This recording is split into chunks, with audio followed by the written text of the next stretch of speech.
Hello student, कैसे हैं आप। नेक्सस एजुकेशन पॉइंट में आपका स्वागत है। हम हाजिर एक नई वीडियो के साथ। आज हम बात करेंगे MPS 001 राजनीतिक सिद्धांत इग्नू यूनिवर्सिटी। टॉपिक है आधुनिक राजनीतिक सिद्धांत की मुख्य विशेषताओं का उल्लेख कीजिए। मोस्ट वेरी इंपॉर्टेंट टॉपिक है। ये आपके जून और दिसंबर सेशन में मोस्टली अधिकतर आता है ये क्वेश्चन, तो इस क्वेश्चन को आप बहुत अच्छे से तैयार करिएगा। चलिए आधुनिक राजनीतिक सिद्धांत की प्रमुख विशेषताओं की संपूर्ण जानकारी के लिए हमारे इस वीडियो को लास्ट तक देखिए। चलिए शुरू करते हैं। वास्तव में आधुनिक राजनीतिक सिद्धांत, इससे पहले हम राजनीतिक सिद्धांत के बारे में जानेंगे कि राजनीतिक सिद्धांत होते क्या है। राजनीतिक सिद्धांत मानव जीवन के प्रत्येक पक्ष से संबंधित होते हैं, इसलिए राजनीतिक सिद्धांत मानव जीवन में अत्यधिक महत्वपूर्ण स्थान रखते हैं। राजनीतिक सिद्धांत और राजनीतिक घटनाओं और प्रक्रियाओं का वर्णन और व्याख्या और विश्लेषण करते हैं और राजनीतिक समस्याओं को दूर करने का प्रयास भी करते हैं। वास्तव में प्रारंभिक राजनीतिक सिद्धांत के अंतर्गत पश्चिमी देशों में राजनीतिक सिद्धांत अनेक चरणों से होकर गुजर चुका है। प्लेटो व अरस्तु दोनों ही न्यायशीलता स्थापित करने और व्यक्ति को श्रेष्ठ जीवन प्रदान करने के लिए राज्य के कार्यों पर जोर देते रहे हैं। मध्यकालीन राजनीतिक सिद्धांत में धर्म का समावेश हो गया, क्योंकि ईश्वर के पास स्थान पाने के लिए ये एक राज्य से श्रेष्ठ व्यक्ति को तैयार करने और उसे प्रशिक्षण करने की मांग करता रहा।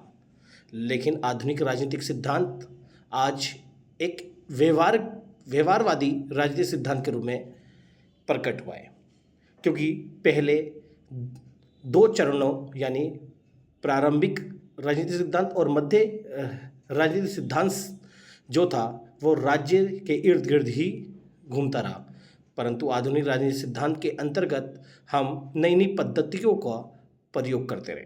आधुनिक राजनीतिक सिद्धांतों के विकास में नई अनुभविक पद्धतियों ने सर्वाधिक योगदान दिया, क्योंकि आधुनिक राजनीतिक सिद्धांत के अंतर्गत हमने वैज्ञानिक पद्धति को अपनाया और वैज्ञानिक पद्धति में हमने तथ्यों और साक्ष्यों को एकत्रित किया और तथ्यों और साक्ष्यों के आधार पर हमने आधुनिक राजनीतिक सिद्धांत की रचना की। वैज्ञानिक दृष्टिकोण अपनाए जाने से तथ्यों और साक्ष्यों पर विशेष बल दिया गया। इसके अतिरिक्त अनुभविक पद्धति में सिद्धांतों के निर्माण के लिए अन्य सामाजिक विद्वानों जैसे समाजशास्त्र, अर्थशास्त्र, मनोविज्ञान आदि की सहायता ली जाने लगी, जिसके फलस्वरूप राजनीति में अनेक नई नई संकल्पनाओं जैसे शक्ति, विशिष्ट वर्ग, राजनीतिक संस्कृति आदि का विकास हुआ। तो बच्चों, आधुनिक राजनीतिक सिद्धांत में वैज्ञानिक पद्धति को अपनाया और इसके साथ साथ हमने तथ्यों और साक्ष्यों पर, यानी जो आंकड़े होते हैं, जो कि हम डाटा कलेक्ट करते हैं ना, उन डाटा कलेक्ट को हमने प्रायोरिटी दी और हमने तथ्य और साक्ष्य एकत्रित किए और उसी के आधार पर हमने आधुनिक राजनीतिक सिद्धांत की नींव रखी।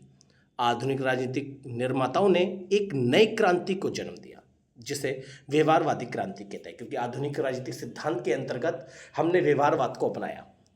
व्यवहारवाद ने राजनीति को अन्य विद्वानों की तरह विशुद्ध विज्ञान बनाने पर बल दिया तथा राजनीति के अध्ययन के लिए व्यवहारिक घटनाओं और गतिविधियों के अध्ययन पर बल दिया गया और इसके अंतर्गत हमने राजनीति दल, दबाव समूह, जनसत्ता, सरकार के तीनों अंग जैसे कि कार्यपालिका, व्यवस्थापिका और न्यायपालिका आदि की व्याख्या पर जोर दिया और हमने एक निष्पक्ष राजनीतिक सिद्धांत की खोज की, जिसके अंतर्गत आधुनिक राजनीतिक सिद्धांत का जो विषय क्षेत्र है वो काफ़ी विस्तृत है। चलिए अब बात करते हैं आधुनिक राजनीतिक सिद्धांत की मुख्य विशेषताएं। इसके कुछ पॉइंट हैं, इस पॉइंटों को हम एक के बाद एक एक्सप्लेन करते हैं, इसे ध्यान से समझिएगा। पहला है अध्ययन की अंतरशास्त्रीय पद्धति।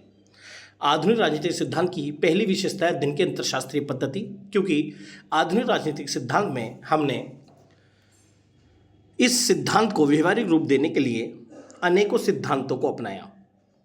आधुनिक युग में राजनीति के अध्ययन के लिए अन्य विषयों की सहायता लेने की प्रवृत्ति को बढ़ावा मिला। राजनीति विज्ञान में समाजशास्त्र, अर्थशास्त्र, मनोविज्ञान आदि विषयों का बड़े पैमाने पर प्रयोग किया गया, जिसके आधार पर हम कह सकते हैं कि आधुनिक राजनीतिक सिद्धांत का जो विषय क्षेत्र है वो काफ़ी विस्तृत हुआ।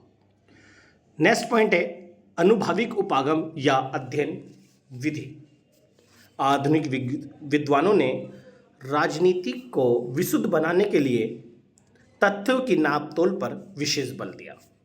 अनुभाविक उपागम के अंतर्गत जितने भी हमने आंकड़े और तथ्य हैं उसकी तुलना करी और उसके बाद एक निष्पक्ष खोज निकाला। इसके लिए हमने इसके अंतर्गत यानी अनुभाविक पद्धति यानी अनुभाविक उपागम के अंतर्गत जनगणना, सर्वेक्षण, साक्षरता आदि के माध्यम से प्राप्त आंकड़ों के प्रयोग के द्वारा निष्कर्षों पर पहुंचने की विधि को अपनाया। डेविड स्टन के अनुसार यदि कोई सिद्धांत आंकड़ों पर आधारित नहीं है तो वे निरर्थक होगा।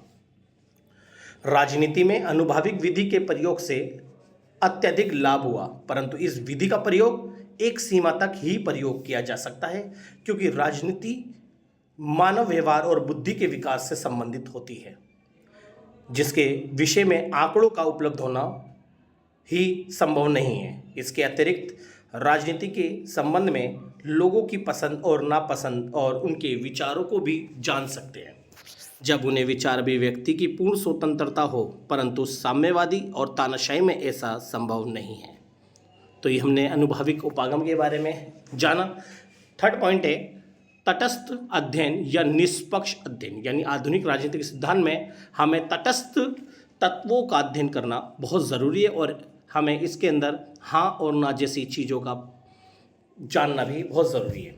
चलिए देखते हैं। आधुनिक राजनीतिक सिद्धांत निर्माण में मूल्य निरपेक्ष राजनीतिक विज्ञान की कल्पना की है। इनके अनुसार राजनीति विचारकों को तटस्थ रहना चाहिए, अर्थात राजनीति विचारक का किसी विचारधारा को सही या गलत सिद्ध करना नहीं है। यानी हम जो आधुनिक राजनीतिक सिद्धांत का अध्ययन कर रहे हैं, इसके अंतर्गत हम हर विचारकों के विचारों का अध्ययन तो करेंगे, लेकिन उसके अंतर्गत हम उसके ऊपर अपने सुझाव नहीं देंगे कि वो सही है या गलत है, क्योंकि हमें दोनों पक्षों के बारे में जानना है और दोनों पक्षों को आधार बनाकर ही अपने सिद्धांत की निष्पक्ष खोज करनी है, बल्कि उन्हें अपने विचारों को तटस्थ रखकर अपने सिद्धांतों का निर्माण करना है। टी.डी. वैगडन के अनुसार राजनीतिक संस्थाओं की अच्छाई या बुराई से लेखक की दृष्टिकोण का पता चलता है। इसलिए लेखक को चाहिए कि वे आंकड़ों का विश्लेषण और वर्गीकरण करें।